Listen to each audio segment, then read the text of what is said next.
Hello everyone and welcome to Sky Factory episode 5, back with me Monkey Thief 86, and we've made a fair bit of progress between the episodes. As you can see, we've got diamonds, only 2, so still not enough to even make my first sieve with them, but hey.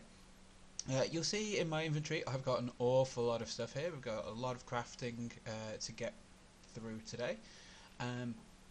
You can also see I've made the platform up here, just extended it out. I've brought the generator and the sag mill up because I was sick of going up and down stairs, but also because we've started off a new set of lava generation. This is going to be important today as we're going to be building a magma generator as well. We're going to start moving into passive power, not having to worry about like getting coal or charcoal and putting it into the furnace generator. Beautiful part, the furnace generator is itself a piece in the magma generator, so we'll pick that up. So let's get over here and get crafting. Starting off, we want to get ourselves a magma generator, which is simple recipe. So magmatic generator, absolutely perfect, done. We also need to get some way of putting the cobblestone directly into the crucibles down here, and we also need to have a way of getting the lava out. Early game, the best tool for that I find is the extra utilities pipes. So we've got all of our resources there for that, and it's the other way around. Always do that. So we get the transfer pipes. These will take things to and from, but we still need a way to get things out of the pipes themselves. Yes, missed it. That's the one. So transfer node items, and let's just go and show off what this does.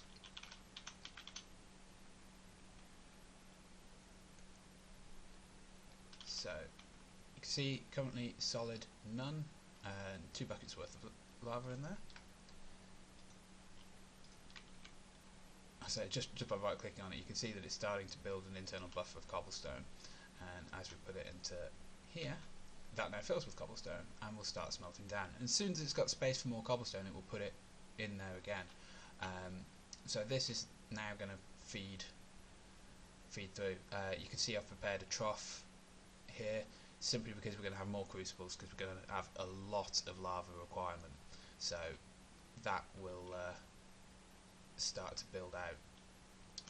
Depending on what you put the crucible over depends on how fast it will process.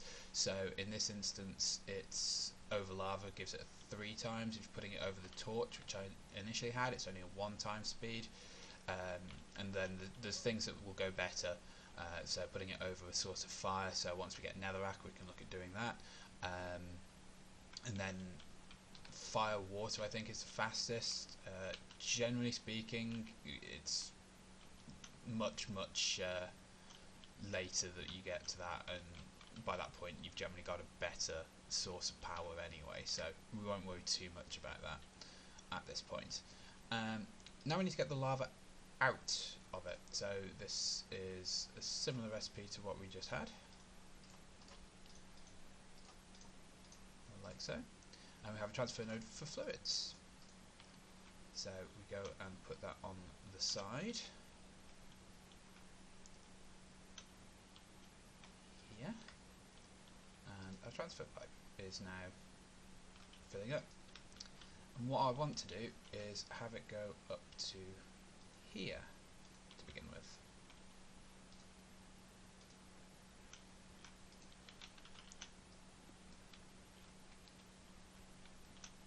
People will be looking at it going, why are you taking it up to some random point up there? All will become apparent. So I've left this space open, not because I want to look down and scare myself with the prospect of jumping into lava, but because we're going to be putting a multi-block structure there. So it uses an awful lot of these, which are made with clay, gravel and sand, turning it into grout and then smelting it down, and these let us make the smeltery. And there's a few different parts to the smeltery that we're going to need, the seared tank being the main one. With the controller we'll need at least one drain, one faucet for now. We're going to want a casting table and a casting basin. In fact, might as well make the other faucet, and then turn all of the rest of this into seared bricks, except I want to have a window in as well. Must remember to do that earlier on.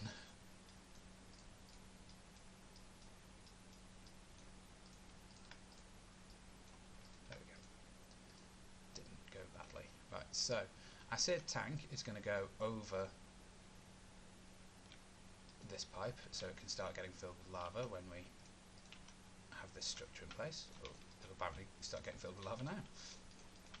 Thought it needed a valid inventory, but apparently not.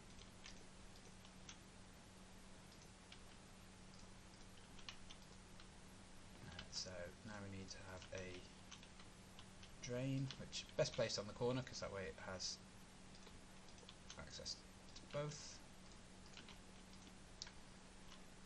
And we're now able to start thinking about doubling all of our ores. I'm going to need more grout, which I will do off camera. But for now, we can put our iron ore in here, and because of the more efficient creation, it will come out as 2 ingots per thing rather than 1 ingot per thing. So much better, and I can start processing all of the rest of it down. So that's going to very quickly solve our ore problems. Sag mill will need to get moved again in the near future. So the other part is starting to generate power automatically. Now I can either put the magma generator down here, or I can also bring this across. We've got 5 transfer pipes, so we can, if we just do it to here,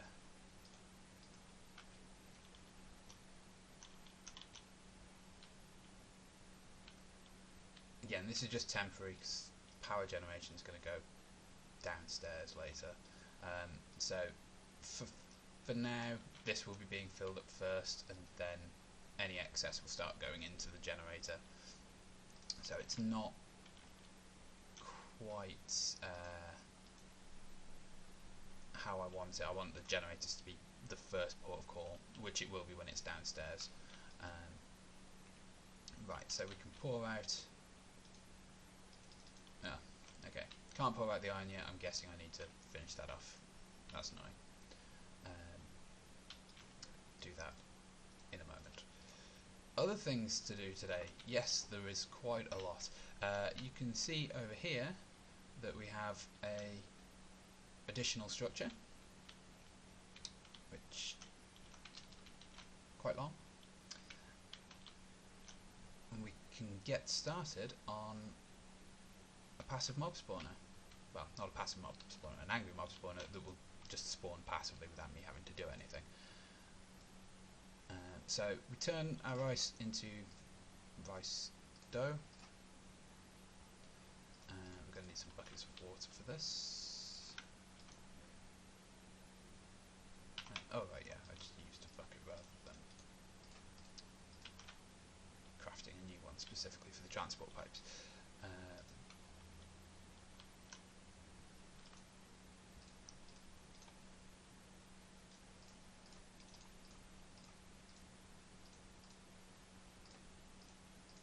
So rice slime balls. We're not going to need that many at this stage, but I forgot that it made 2 per thing. Use them later anyway. We'll want some punji sticks from Tinker's Constructs to kill the things. We're going to want 2 hoppers.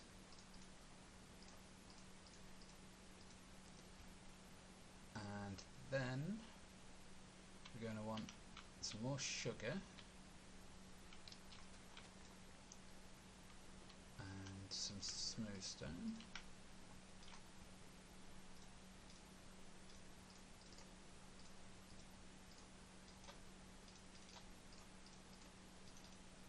To make our vector plates. Now vector plates come in 3 speeds. Green is slowest, yellow is medium speed, and red is extremely fast. We are going to want to apparently get some dark sugar. That's new. Wither dust, that's not happening anytime soon, so we'll have to make do with the slower vector plates. That's really annoying. Right, and then the other thing we want is a storage crate. So that's 4 planks, 4 sticks. And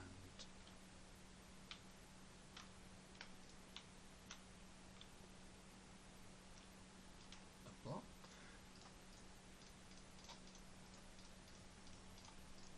Let's make the casing, and then 4 chests.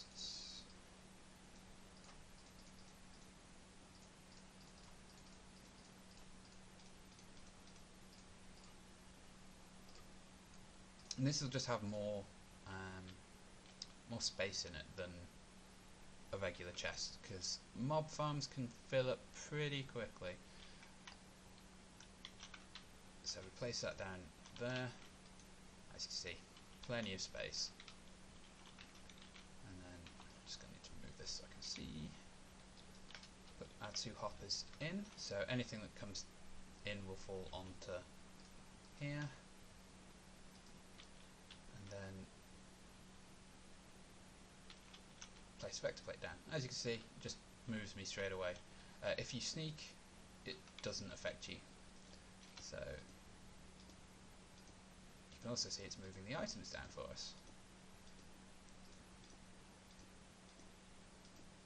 Right. And those torches will have fallen into there. We need 3 sets of punji. Well, we only really need 1, but the more punji sticks impact a thing, the better.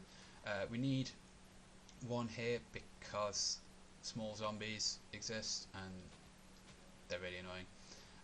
If I just put them there and put a vector plate on here to carry on pushing things, it wouldn't work. So it's enough that entities will be pushed into these spikes and the drops will be pushed into the hopper, so that's fine. Just close this up. And then once we're 24 blocks away, take my torches back. Once we're 24 blocks away, there'll be the chance of things spawning, and you'll see a little red blips on the mini-map up there when it starts working. So that's a completed build over there for now. Obviously we need to find a way of making things move a little bit quicker in there. I don't like the green plates are a bit too slow for me. Right, let's just move the sack mill over by the magma generator. There we go. And that will then fill itself up. So that's our initial set of builds. Quite happy with that. Just need to make some more grout, which is a bit of a time-consuming process, although made all the quicker by being able to just do that to get our gravel and sand, and then continue sifting to try and get some more redstone, as that's going to be our next hurdle to some more machines. What we want to look at doing is starting to automate the acquisition of these metals for preference, but at the very least all pieces. I don't want to be sifting all the time, so we're going to start looking at getting an auto sieve, as well as pipe aspects for Ender IO.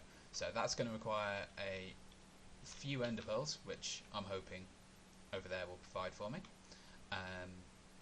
and some more iron, which obviously we've now got sat in here and I need to get out.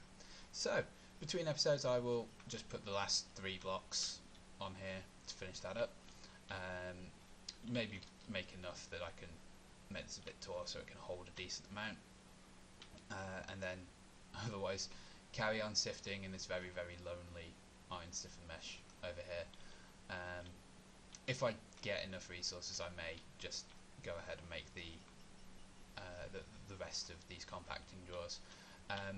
Next episode we'll look at getting quartz, so a soul sand setup, and then possibly connecting all of this part together essentially, and then if we've also got the resources for it, we can start making the auto sifting aspect, which will also require a few more magmatic generators, as a single one is not going to cut it for long. So thank you very much for watching, and see you next time.